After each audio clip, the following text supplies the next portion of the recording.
So I don't believe in marriages ending as them being failures. I genuinely see them as they ran the course they were meant to. Sure. And obviously I have not been married, so I don't understand. Don't do it. No, I'm joking. I'm joking. I'm just kidding. 702. The upside of failure. Sometimes failure is the foundation of greatest success stories. Indeed, it is. And I'm so excited. There are some biographies that are 7 pages long, and you'd think that this person is in their mid-60s, but actually they're in their 30s. That's you, Minenhle. It's not 7 pages, maybe like 6. We'll settle on 6.5. I mean, your career has been fantastic and your journey has been so beautiful to admire. Some people think Live Amp was your first gig, and it was not. You're really with Mzwandile Ngubeni doing a gospel Yeah, show. Spirit Sunday when I was 17 years old. You were a baba and you had a beauty queen era. Yeah. Though I still kind of consider you a modern version of what a beauty queen is. Yeah, I think so. I think I come from that school where, your basis were, the absolute goal and the icons, from winning a Miss Soweto to a Miss South Africa, first Princess Miss World, and then to go on and have not only one of the biggest TV careers, but become one of the most formidable producers in the country. Same thing with Connie Ferguson. I think she was a Miss Botswana. So that used to be the path to a certain level of success. If you don't have any links or ties to the entertainment industry, that was like an entry point. That was an entry point. So did you also enter, because my mom did this, those modeling at the mall with the teddy bear that you win? You also were one of those pageant girls. No, but I did win Miss Pick and Pay twice. Stop it. It's not that funny. I was really proud, okay? You know what's funny though? Because back then, that was like such a thing for our parents to take us to the mall and dress us up. And when I think about it, I feel like the younger generation, we're old now when you say the younger generation. We're moms. I mean, they sit on their phones, but we would go to malls and dress up and walk a ramp and smile, and maybe you'd get asked, what do you want to be when you grow up? Exactly. And then the teddy bear, and then the title, and then, what do you think that did for your confidence? I mean, for me, pageantry, like I said, was a segue. It was an opportunity for me to speak publicly. I mean, that's basically where I first learned how to become a presenter, if I'm not mistaken. Yes. How to speak to an audience, how to present myself to an audience, and confidently so. So, yeah, and it also gave me really good interview skills because they, before the big stage thing where everyone sees in the mall and they're clapping, before there's the prelim judges. Yes. And they ask you all these questions. And I feel like as I got older, I was really comfortable in an interview setting because of it.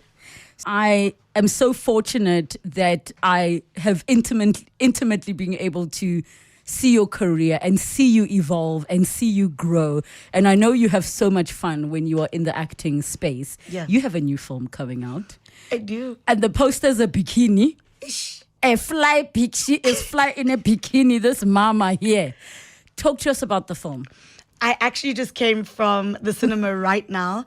The producers and the director actually screened the film for us for the first time. So we got to see it just before our premieres next week. Because it's too late to edit out something you don't like. No, babes. it is what it is. So I was really, really nervous. But the film is called The Honeymoon. It is going to be in cinemas on the 31st of March. It is the ultimate chick flick.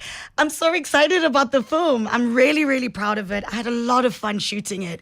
And because your co-stars also are just such cool people. We had such a good time. Such a good time. And it was so great because it really is a story about friendship and sisterhood. And what I loved about it is that I really wanted our real relationships that we had sort of off screen to sort of come through in the film. And I'm so glad that definitely came through in the film. And I can't wait for everyone to see it. So let's talk about Minenhle, the little girl who for the first time got to learn what failure is. What was that understanding for you, whether you were 4, 5, 6, 7 years old? Yeah, I mean, my dad was very big on sports. So we started playing sport very, very, very young. And there's almost no sporting code that I couldn't play. The only thing I wasn't good at was soccer. the concept of running with the ball in between my legs, I couldn't do it. But rugby, I was really good at. So rugby, cricket, I ran, long distance, short distance, all of that. When you're in sport from a young age, you understand that you're either winning or you're losing. It's not like the creatives where it's like, what a beautiful art piece, my darling. Art is subjective. There's no such thing. It's like there's no trophy for you today. No, you either win or you don't. And my dad didn't understand the concept of number 2. So, yeah, he was very, very athletic. We were all very athletic, and competition was a very big thing. So learning how to deal with failure has always been something that I learned from my dad from a very young age. That, yes, when you do lose, I mean, there's only going to be one winner, but you have one job, and that is to try to get better the next time. So what did you take with you from that? Because it can either push you into the space where you're so hard on yourself and you're so fearful of failure that you end up just not doing certain things, or it pushed you to be like, the way I failed and did it so often, I'm so good at it that I will try anything. I mean, I think, like I said, from understanding the sport aspect, then going into the creative space, any creative will tell you, you hear more no's than you hear yeses in our industry, period. So for me, it's just a matter of understanding my truth, understanding my goals, and where I need to sharpen. So I'm one of those people, if I don't get it, please tell me why, so that I can go back and sharpen up my skills if I need to and get better. So I don't fear failure. I fear not trying. Which some would say is the ultimate failure. Right. Is the one where you don't even bother. So you'll wake up at 80 and be like, ish, I should have entered. I should have done this. So let's jump on to, and this is the difficulty about the kind of conversations we have in this feature, is a lot of failures, in inverted commas, that public figures have, they happen very publicly. Yeah. And it's nothing unusual that the average human being does not go through, be it a breakup, be it, not getting a certain gig, right. Be it, because after you've got the gig, now it's like, oh, they didn't call her for next year. So the pressure is constantly there to improve, because getting the call is one thing. Now doing it well is another thing. Now topping yourself. Going through all of that publicly, what has your attitude now been on what perceived failure is? Because while, yes, we all know, don't listen to what people who don't know you have to say, you're still human. Yeah, I mean, I'm not going to lie. Like, when people over-sensationalize, over-dramatize, create lies about you, I mean, it's one of the most painful things, because, I can't shout at the rooftops to everyone and explain my truth, And at the end of the day, I also feel like I don't need to. As long as my close family and my friends know what the truth is and what's going on, those are the relationships and those are the people that I feel I owe an explanation to. And everyone else will just figure it out when they figure it out. I think the public often holds you to some ridiculous standard that I don't even know where it comes from. And the public, having seen you have a very public relationship, which then you approached your next relationship differently, but now things are serious. So you're like, I'm ready to tell the world again. And then the marriage comes to an end because life happens. Right. How did you deal with that? And many, many people refer to their marriage ending as, my marriage failed. I'll tell you what I see it as, but I want to know from you, what would you say the core reason is? And I'm not talking about the surface level. Right. The real deep reason on why your marriage had to end. First of all, I think what people need to also understand is that when a marriage ends, it doesn't end at the announcement. It didn't end the day before the announcement. It ends years before that, or, months before that, or however long, people's individual journeys are. So by the time I announced, I mean, I'd gone through a lot of the processes of it. So it was actually quite a relief, because I felt like, I was sneaking around and, because I didn't want people to know. But in actual fact, it was done. And at the time of the announcement, it actually felt like a really big relief and a big weight off my shoulders of something that I'd been carrying for a while. But I think for me, it was a matter of, I personally, in my journey, I think I didn't understand myself. I didn't know what it was that I wanted. I grew up in a marriage with my mom and my dad. And family is such a big thing for you. Huge, massive. And I never imagined getting divorced. I always thought that I would raise my kids the same way that I was raised, like ride or die, do or die. That's what I thought. But you go through life and you realize that when you start to step back and realize was I mature enough to get married at that stage? Was it the right time for me? Did I know what I wanted? Was I secure enough in living life the way that I wanted to live before I could settle down? Is that settling down supposed to feel like a prison, or is it supposed to be an extension and a growth?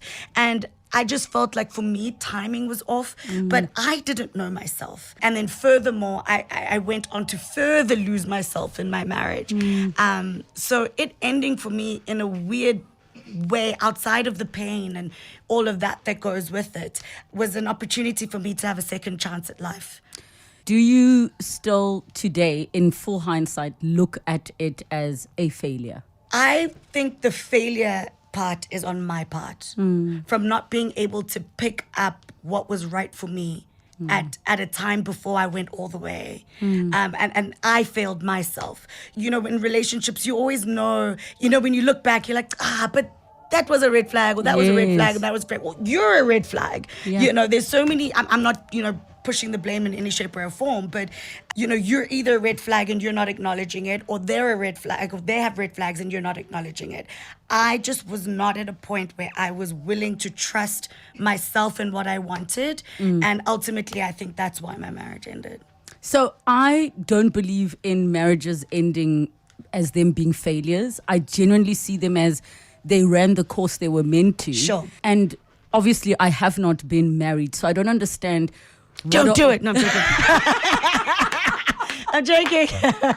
I'm just kidding. Listen, many people say this because I almost feel like something happens to your psyche when it is official that makes you behave and do things a certain way, especially because of how we were raised, the responsibility that is placed on the woman. So the failure usually is placed on the wife's part. 100%. That you didn't do something. Yeah. You were for the streets. You didn't want to be, this one, she doesn't Right. look like she can cook actually. Right. You know, so I think just from that perspective. That's very sad. It is, but I think things are shifting now that we're having more conversations, open conversations. So when you are ready, I feel like I should come and produce your 3-part special on the divorce. Just on the divorce? Yes. Nah. And you know why? You know why? Because all the things you said just right now are the realest things you could say that I didn't know myself. Right. That's as real as it gets. You didn't sit here pointing fingers. You were like... It was me. Yeah. I didn't know myself. I really... For me, it's one of those things where I look at the situation and I'm so grateful for my son. He's the greatest blessing, and I'll always be grateful for my marriage because it gave me my son. But I'm excited to live my life moving forward in my truth. And I think that's another thing, just to segue back to the film, is that when you watch The Honeymoon, it's fun and it's lively, but that's one of the messages that comes through really beautifully, is live your truth and don't be afraid to, because we don't know how much time we have, you know, and it would be so disappointing to look back and not do the things that you wanted to do and not live the life that you wanted to live. You know, I felt like I had to reduce myself in so many ways, and I wasn't able to live the best version of myself. And I feel like a marriage should never be something that clips your wings, but should be something that allows you to grow a second pair. Complements your life and enhances your growth. Absolutely. So this one touches me, and I have to tell you why. So I try my best to support local. I know how difficult it is to do something like develop a skincare line, ne? Right. And to even get it into a major store is like, it's huge. Yeah. So the first day I was like, I'm going to toss on my Minnie Dlamini and smell like Minnie I remember Dlamini. your messages. You'd like send me messages like, look what I got. And for me, what I loved about it is just how thick and rich it was, because I suffer from dry skin. Me too. So now when I was preparing for this conversation, I'm like, how did she list this as a failure? No, what? Yeah, I mean, the company I ended up having to shut everything down. And that is just going into business with people that you shouldn't be going into business with, you know. You know, when you wake up and you realize you've got a brand in store, your face is all over it, it's got your name, but everyone in the company seems to be making more money than you. And like I literally was like, this is weird. And then when I got down to the bottom things, just certain things just weren't transparent. I wasn't getting the answers that I wanted.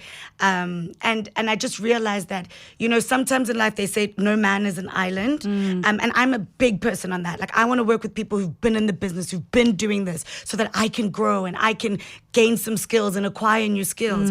But sometimes you need to have faith in yourself, in putting your head down, working on everything, owning everything outright on your own. And then when it comes to structuring your business correctly, bringing in those people in. But I think we're so quick to want to partner when you can really just employ people, eh?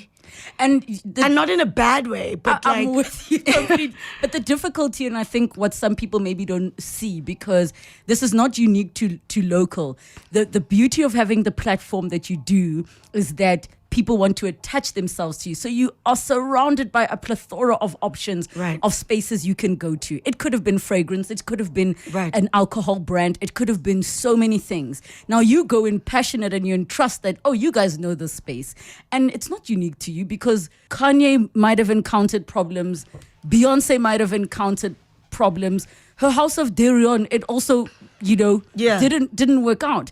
So for you, what lesson would you share with the listeners on business? It doesn't matter how much of an expert you are, things can still go wrong. Absolutely. I think for me, it's about when you go into a space that's very separate to where you are or what you do, I think it's really important to do proper research. Speak to people in the business, ask questions, speak to people who have been doing this for long periods of time, who actually have nothing to gain from you, and people who can share and impart words of wisdom and certain things to look out for. I mean, I remember yesterday I was at a Dolce & Gabbana event and I saw the two leads from Blood and Water, and I saw them and I'm like, oh my gosh, I'm such a big fan of you girls, you're doing so well. And I was with my brother and I'm telling him, I'm like, this was literally me like 10 years ago. Like, this is crazy. And I was like, all the best for everything. And I was like, okay, cool, don't do this in the industry, do this, don't do this. I'm sure they were like, oh, she's such a mom. But I had certain people who came to me when I started this business who were like, be careful of this, don't sign this, don't do this, don't go into business with this. And that's exactly it. And I feel like when we go into different spaces, we tend to think that we know it all because we've done so well in one aspect. And I just didn't know enough about the business. And that's why I was able to be shortchanged. I feel you, and you're not the only one. But listen, I've got a caller on the line. Anonymous, how are you? Hello. Hi, Anonymous. I'm the mother. Hi, Mom. Hello, Ma. How are you, Ma?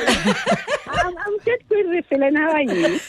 Ma, you have to just share. You have to just share. We just see from how Minenhle speaks about you that she absolutely adores you. Do you see some of the things that she speaks of as failures? Do you see them as failures or do you see them as something else? I don't see them as failures.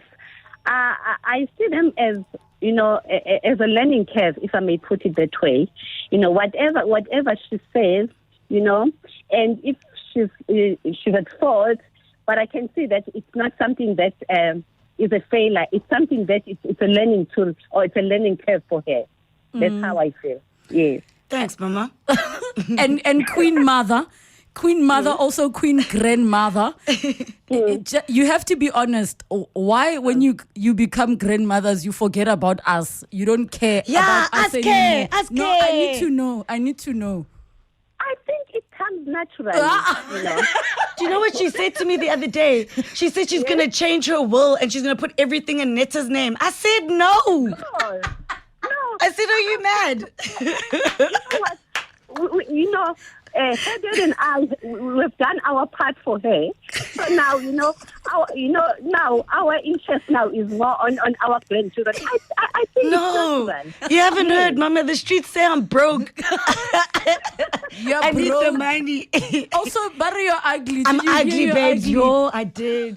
That was very sad. Mama, thank you so much for coming through. And I can only imagine how difficult it is for you, because you know your child and her heart, and you have to live through what happens publicly as well. How do you deal with that as a parent?